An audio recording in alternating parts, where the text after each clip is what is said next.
उसके लिए क्या बोलते हैं, प्री पैक के लिए होता है ना। हाँ उसके लिए फोटो खींचा। ये है कल्पना का बर्थडे केक। ये वाला बढ़िया है, ये वाला अच्छा लग रहा है। मैंने उसको बोला पिछली बार जो है, हाँ। पिछले बार वाला मत मंगाना केक, वो अच्छा नहीं था ना टेस्ट में। टेस्ट ही नहीं था। तो ये जो है कल्पना का बर्थडे केक आ गया है और कल्पना कह रही है कोई हैप्पी बर्थडे नहीं गाना, बस सीधा केक खाना है।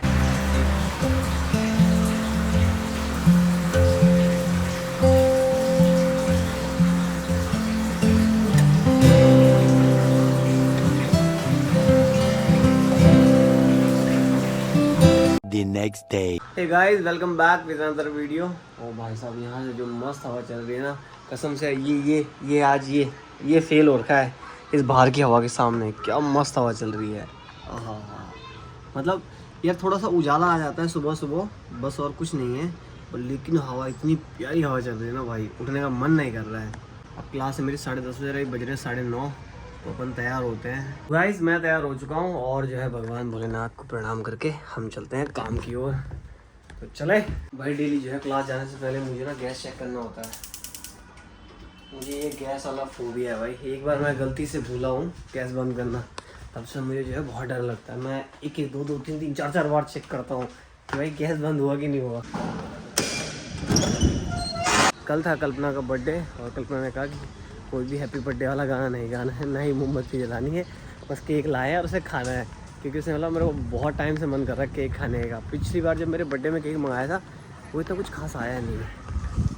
कल्पना को हो रखी है टेंशन कि वो घर जाएगी कैसे, क्योंकि परसों 29 तारीख को उसकी फ़्लाइट है और जो है 3 फ्लाइट लेनी है उसे इंडिया जाने के लिए। कोविड के बाद से, मतलब जब कोविड से पहले तो था, लेकिन कोविड के बाद से जो है भाई 5-6 साल होने को हैं और कोई डायरेक्ट फ़्लाइट नहीं है। तो 2 दिन पहले न्यूज़ आई थी कि भारत सरकार ने जो है चाइनीज़ लोगों के लिए वीज़ा खोल दिया है। भाई वीज़ा खोल दिया, फ़्लाइट भी खोल दो। डायरेक्ट फ़्लाइट नहीं खुली है अभी तक, तो जो है डायरेक्ट फ़्लाइट नहीं है इंडिया और चाइना के बीच में, तो हमें जो है बाहर किसी थर्ड कंट्री होते हुए जाना पड़ता है। तो कल्पना को जो है मतलब जो सबसे ईजी वे है वो हांगकॉन्ग है। तो मैंने कल्पना के लिए हांगकॉन्ग की फ़्लाइट कर रखी है, लेकिन हांगकॉन्ग में इतना टफ नहीं है। हांगकॉन्ग में ठीक है, कर लेगी, वहाँ थोड़ा बहुत इंग्लिश चलती है। लेकिन जो है दिक्कत है डोमेस्टिक एयरपोर्ट में। यहाँ से मैं उसे छोड़ दूँगा खैर, लेकिन बीच में एक और एयरपोर्ट है जहाँ पे उससे कुछ 7-8 घंटे का ले ओवर है और वहाँ उसे टेंशन है। तो उसे ये टेंशन है कि मैं कैसे चेक इन करूँगी, कैसे सामान ले जाऊँगी, ना मुझे पता। और वो थोड़ा ना नर्वस हो जाती है। तो वो इतनी एक्टिव नहीं है कि जो है अगर मान लो कुछ समझ नहीं आ रहा है तो किसी से जाके पूछ लो, वो बैठ जाएगी, बोलेगी मेरे से नहीं हो रहा है। और मतलब थोड़ा है उसके अंदर ना अभी घबराहट रहती है। खैर कोई नहीं, क्योंकि पहले से पहले कभी घर से बाहर आई नहीं, पहली बार ही आई और सीधा बाहर ही चाइना आई।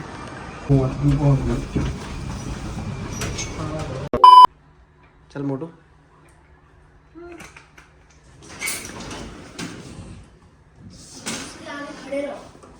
जल्दी कर भाई। छिद, ये कितना भद्दा सा लग रहा है ना, पर ये जो है सर्दियों के लिए बना रखे हैं उन्होंने, ताकि जो है ठंडी हवा ना घुसे अंदर।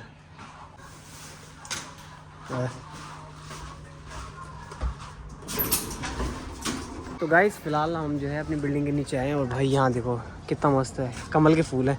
ये क्या कह रही, अरबी लगी हुई है सारी। ऐसी तो होते हैं ना, हैं किसके? ऐसी तो होता है अरबी के नहीं, इससे बड़े होते हैं। तो आज जो है गाइस कल्पना बहुत टाइम बाद नीचे आई है घर के नीचे, वरना ये आती नहीं है। मैं इसको रात को ही बोलता हूँ, शाम को बोलता हूँ थोड़ा वॉक करने चलते हैं, तो नहीं, ये जो है सीधा घर के अंदर ही बैठी रहती है और नहीं आती है। कितना मैं नहीं आ रही। तो आज जो है हम बाहर आए हैं। हाँ, इसका मन नहीं लगता। एक्चुअली क्या है ना कि इसका मन इसलिए भी नहीं लगता है क्योंकि ये जो है पहली बार जो है दूसरे वाले उस तरफ वाले घर में आई थी, तो ये पिछले साल वहाँ रही, तो इस वजह से जो है इसे वहीं अच्छा लगता है। अब यहाँ आया तो इसे नहीं लगता अच्छा। शुक्र हुआ जो है ये सही है कि ये मतलब सोसाइटी वाली बिल्डिंग में आई है, वैसी वाली बिल्डिंग में है जो बिना सोसाइटी वाली होती है। वो तो और भी बेकार, उसमें कुछ नहीं होता भाई नीचे, उसमें बस सीधा बिल्डिंग होती है, नीचे आओ और मेन रोड होती है सीधा। तो ये तो फिर भी अच्छा है थोड़ा सा यहाँ यार। एक्चुअली फिर यहाँ से एक चीज़ बढ़िया ये है ना कि मेरी कंपनी बिल्कुल बगल में ही है, तो मेरे को ना ज़्यादा टाइम आने जाने में नहीं लगेगा। अब जैसे अभी तो फ़िलहाल जो है ये है मेरे साथ यहाँ, तो मतलब मुझे खाना नहीं बनाना पड़ता, वरना अभी चली जाएगी परसों, फिर तो ये मुझे खाना खुद ही बनाना पड़ेगा ना। तो मैं अपना देखूँगा ना, अपना फ़ायदा, इसका फ़ायदा थोड़ा ना देखूँगा मैं। हैं उधर कुछ नहीं है, उधर सिर्फ बाहर ही है, वहाँ से वाला पैर, यहाँ से निकलते हैं बाहर। तो आजकल जो है कल्पना को केवल यही टेंशन हो रही है कि ये घर जाएगी कैसे। मोटूराम की बस की है, मोटूराम बहुत जल्दी नर्वस हो जाता है। पिछली बार भी जो है मैंने बिल्कुल कल्पना को ना ग्राफ बना के दिया था, पेपर में लिख के दिया था कि पहला स्टेप फ्लाइट से उतरना है, दूसरा स्टेप जो है लोगों को फॉलो करना है। ये केवल 2024 में ही मेरे साथ आई थी, उसके बाद ही जब मैं घर गई थी तब ये खुद ही अकेले गई थी और अभी आई भी खुद ही अकेले। जो हांगकांग वाला रास्ता है वो सबसे नज़दीक है, तो मैंने इस बार इसकी फ़्लाइट वहीं से करवा रखी है।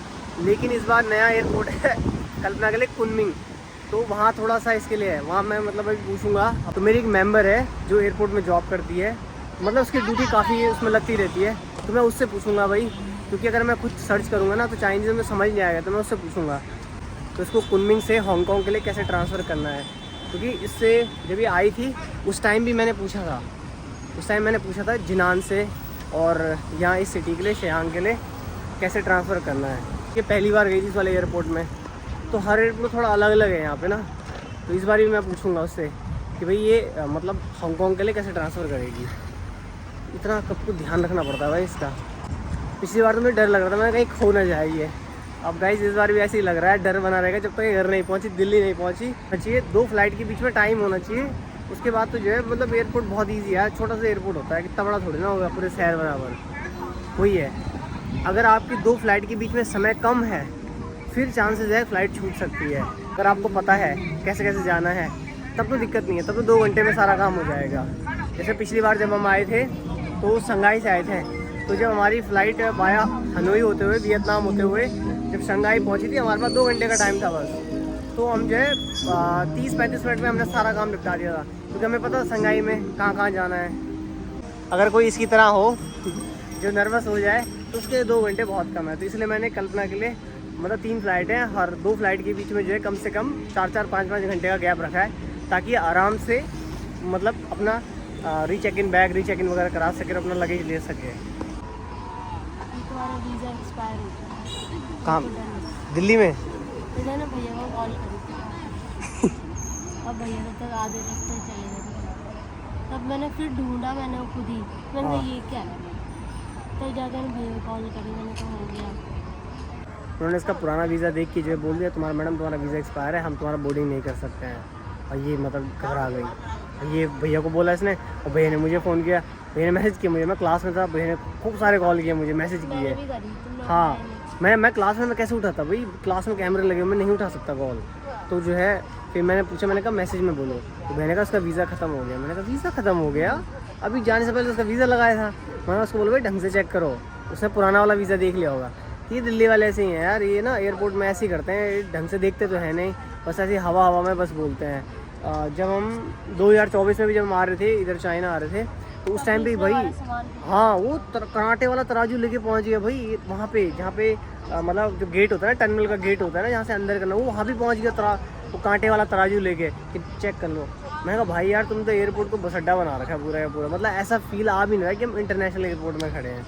तो ये ना दिल्ली में कुछ लोग जो है ना, एक कर्मचारी जो काम करते हैं एयरपोर्ट में, भाई ऐसे परेशान करते हैं। और जबकि कितना है बस मुश्किल से जो है 1 किलो भी नहीं रहा होगा वजन उसमें एक्स्ट्रा, उस 1 किलो के साथ इतना परेशान किया। और यहाँ पे चाइना में जब हम जा रहे थे यहाँ से, और जब हम चाइना में यहाँ से जा रहे थे तो मेरे और अंकित भाई के पास हमारे पास 2-2 किलो एक्स्ट्रा था। हमने उसको बोला भाई हम शंघाई में इसका पे कर देंगे, तो यहाँ से हमें जाने थे बस खाली, वैसे शंघाई में जाके भी हमने पे नहीं करा। और लेकिन क्योंकि वहाँ पे हमने ना, वहाँ पे हमारा लगेज इंटरनेशनल फ़्लाइट थी, तो वहाँ पे लगेज भी ज़्यादा था हमारा, तो फिर वो हमने डिवाइड कर लिया था, तो वो हो गया था। पर यहाँ पे हमने उनसे रिक्वेस्ट करी, वो मान गए। दिल्ली में नहीं माने भाई, वो बड़े वो हैं, उन्होंने जो है कलमा क्या फेंके तूने? इसके जूते फेंकने पड़ गए हमें वापस। पर हम रख सकते थे ना, हैं? हाँ रख सकते थे, पर नहीं रखे, अच्छे खासा हमने बैग अच्छे से रैप करके लेके गए थे। हाँ देखो अभी सुनसान हो रखा है, अब थोड़ी देर में बस आने वाला है, 6 बजने वाले हैं और यहाँ लोग पहुँचने वाले हैं। और फिर देख रहे हैं यहाँ आपको हल्ला हल्ला कहाँ, हाँ उधर वो तो ड्रेस कोड वाले दिख रहे होंगे आपको, यहाँ से दिखाता हूँ मैं, देखो ये येलो वाले दिख रहे हैं आपको, वाइट येलो हिल रहे हैं उनके हाथ, ये बाकी अभी आने वाले हैं और भी आएंगे यहाँ लगे। पाकिस्तानी नहीं है मोटूराम, वो सीजांग के हैं, जो भी है, तो ड्रेस तो वैसे ही रहती है। हाँ तो हमको, मैंने आपको पिछली वीडियो में बताया भी था कि जितने भी लोग चाइना में लोग हैं वो हमको ये बोलते हैं तुम सीजांग के हो, क्योंकि वो लोग हमारे जैसे दिखते हैं ना।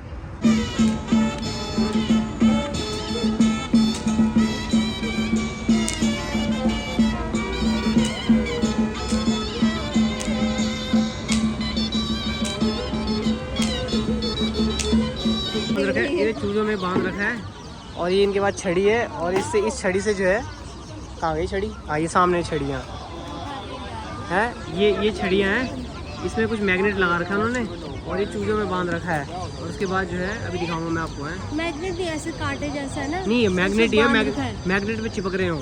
अभी देखिए हैं, देखना है गाइस, ये कोशिश कर रही है लेडी। हाँ, अरे देखो चिपक गया, अब ऐसे उठाएं।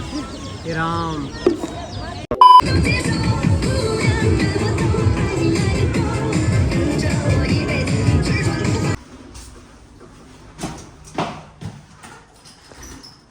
तो गाइस अब हम घर पहुंच चुके हैं यार। अब बहुत थक लग रही है क्योंकि बहुत चल रही है आज। तो आज के ब्लॉग हैं, हाँ आज काफ़ी चल रही है यार, आज बहुत चल रही है और अब जो है पैर दुख रहे हैं।